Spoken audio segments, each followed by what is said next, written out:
Hey guys, what's going on today? We're going to take a look at this knife. This is the Sennilox knife. I don't know, it doesn't really have a name.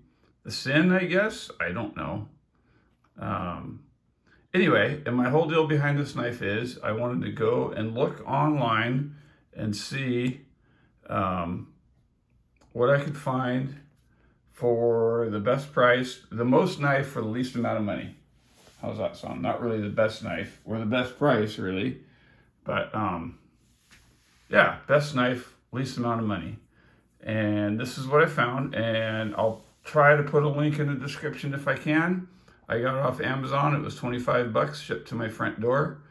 Um, and it's interesting.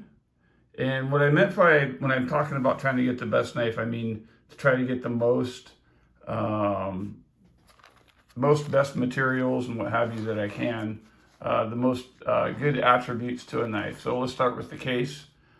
It feels kind of like leather. Obviously, it's not leather. It's supposed to look like carbon fiber, I guess.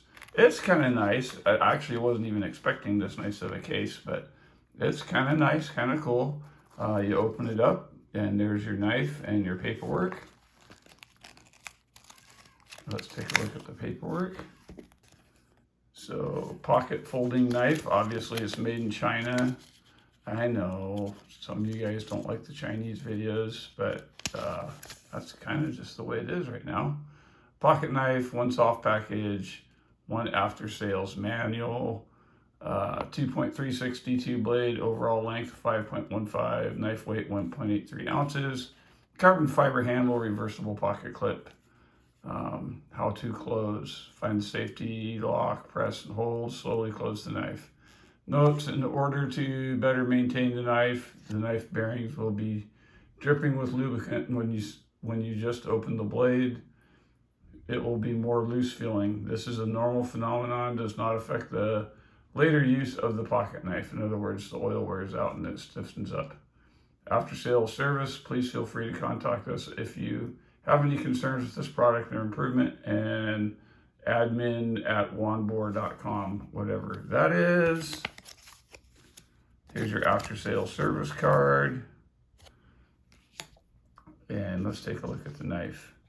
And this knife has a little bit of everything. It's got this fancy case, right? It's got, there's your blade. It's got, I don't know what kind of coating it is. I haven't really put a lot of wear on it. It's supposed to be like a DLC type coating, I would guess. Looks more like paint to me. It is extremely dull. Let's cut a piece of paper.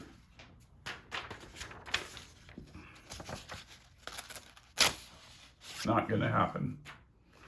The blade is supposed to be D2 steel. I cannot prove or disprove that. I don't have the proper equipment to do that. They do put their big old logo on there. The handles are solid carbon fiber. I've taken this knife apart. It's not just a sticker, and it's not a sticker on both sides. As you can see, let me zoom in here. See all those layers? That's a definite sign of solid carbon fiber. They are not extremely well rounded. You do get a filler tab on the opposite side to fill in where the clip goes. It is a reversible clip, so you can go right or left hand carry. That's some kind of imperfection right there. You get a red pivot collar that's already been chipped up a little bit. You get hourglass standoffs. You get a deep carry pocket clip. That is, the screws do rise up just a little tiny bit. You do get a lanyard hole, thumb studs. It is a single-sided liner. The liner is extremely thin. Extremely thin. Let's get out a tape measure and take some measurements. The handle is 3¼ inches. The blade is 2¼ inches, 1 to 1. That's good. So overall, we have 5½ inches, which is good. The height of the blade is 7/8 of an inch. All the way closed. overall, just under 1.1 inches. Let me get it up there where it's at the right angle, just under 1.1 inches tall overall, maybe a little less than that. Actual, my scale weight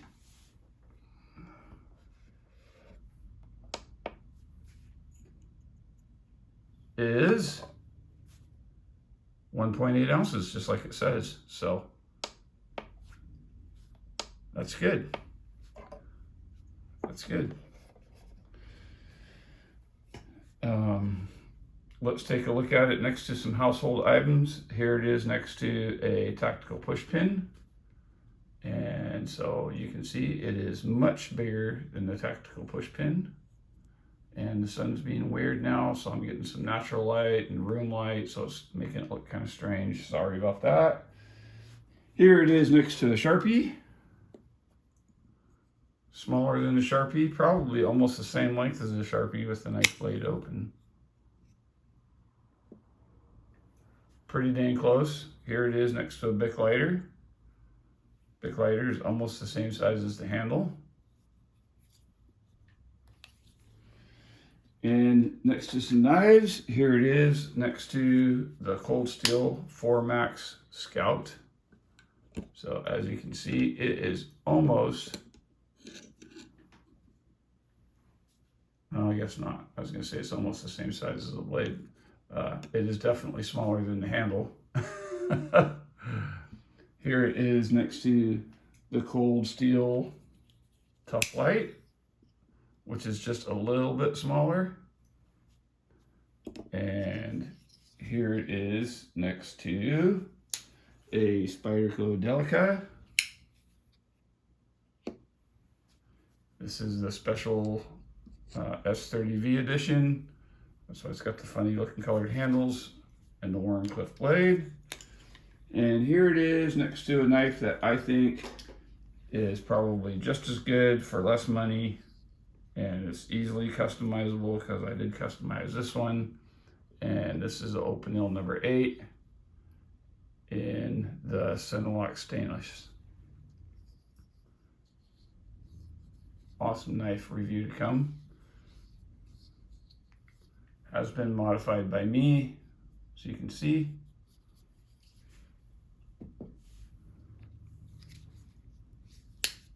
So let's get into it and look at it.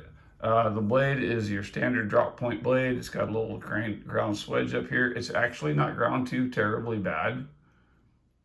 It's a fairly decent blade, although it's extremely dull. They could definitely work on that. The handle, of course, carbon fiber, very small. You're only going to get 3 fingers on it. There's no forward choil or anything. You could kind of choke up there a little bit if you wanted to. I don't feel real safe doing that. It is a liner lock.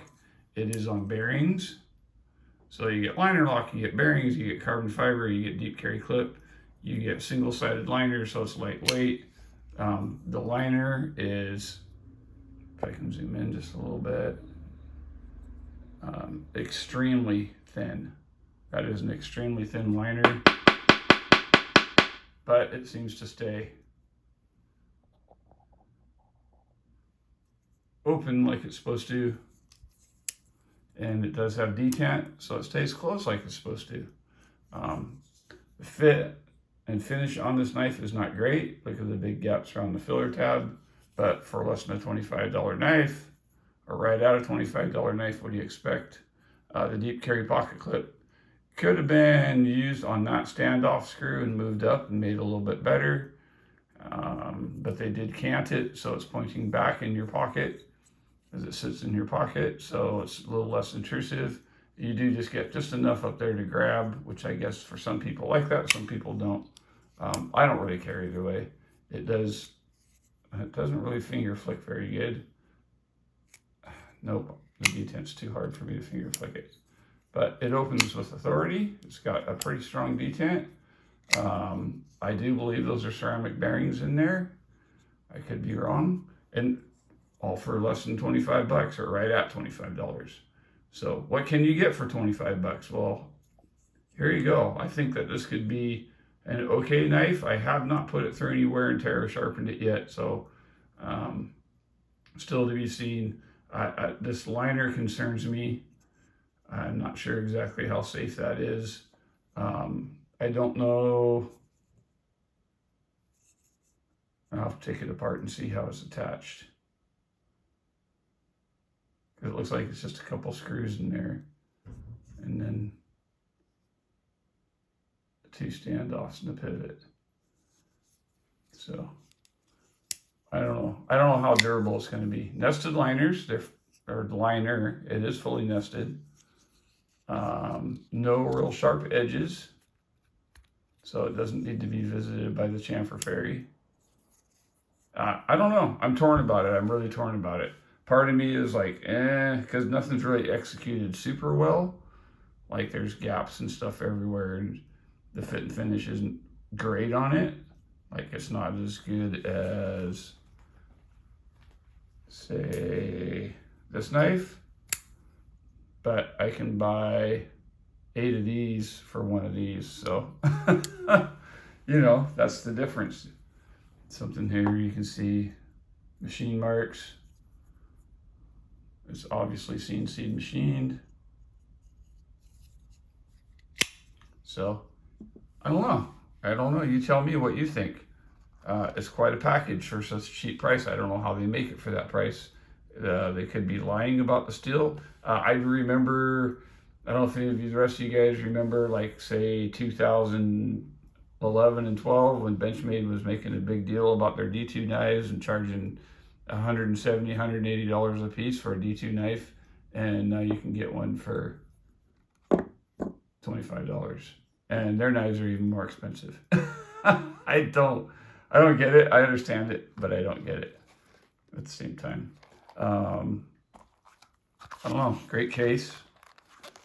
I'm afraid to take it and use it because I'm afraid it'll break. It doesn't feel very strong.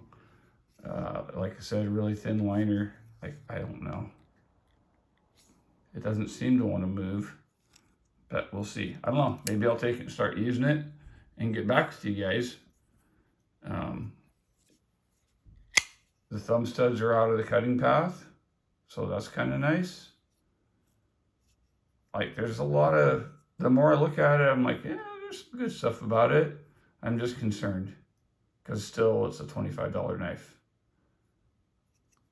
And still there's things that concern me. So I don't know. But anyway, there it is.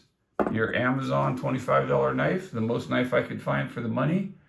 I'm sure there's better ones out there that other guys can find. So before you say, well, what about this knife or what about that knife? This is the one that I found.